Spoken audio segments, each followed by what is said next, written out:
बिहार चुनाव को लेकर पहले चरण का मतदान हो चुका है।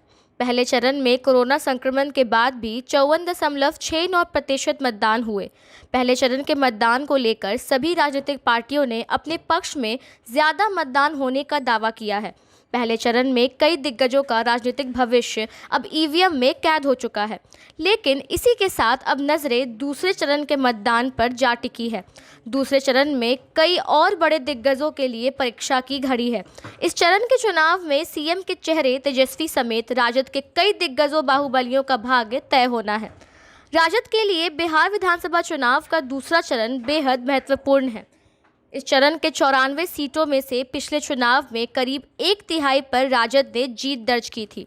इसी चरण में महागठबंधन की ओर से मुख्यमंत्री पद के दावेदार तेजस्वी प्रसाद यादव, पूर्व मंत्री तेज प्रताप यादव सहित कई दिग्गजों की चुनावी किस्मत तय होगी। वहीं कई बाहुबलियों और उनके परिवारजनों के बल का इम्तिहान भी दूसरे चरण में होना है। दूसरे चरण में आगामी 3 नवंबर को मतदान होना है। इस चरण में राजद 56 सीटों पर चुनाव मैदान में है। इनमें 31 सिटिंग सीटें हैं। राजद पिछले चुनाव में 80 सीटें जीतकर सबसे बड़ा दल था। दूसरे चरण के चुनाव में पार्टी के कई प्रमुख चेहरों की प्रतिष्ठा दांव पर है।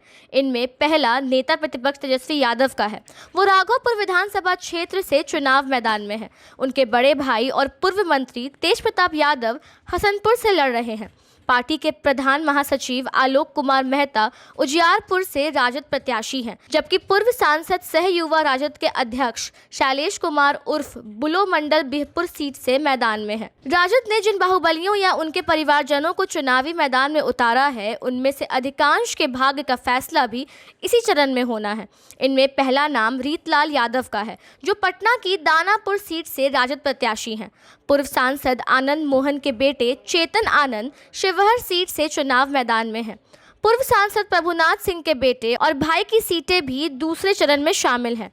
उनके बेटे रणधीर कुमार सिंह छपरा से और भाई केदारनाथ सिंह बनियापुर से लड़ रहे हैं, जबकि पूर्व सांसद रामा सिंह की पत्नी बीना सिंह वैशाली की महनार सीट से चुनावी भाग्य आजमा रही हैं। बताते चले कि साल 2015 में राजद ने दूसरे चरण की 94 में से 31 सीटें जीती थी, मगर इस बार परिस्थितियां बदली हुई हैं। गठबंधन के सहयोगी भी बदल चुके हैं।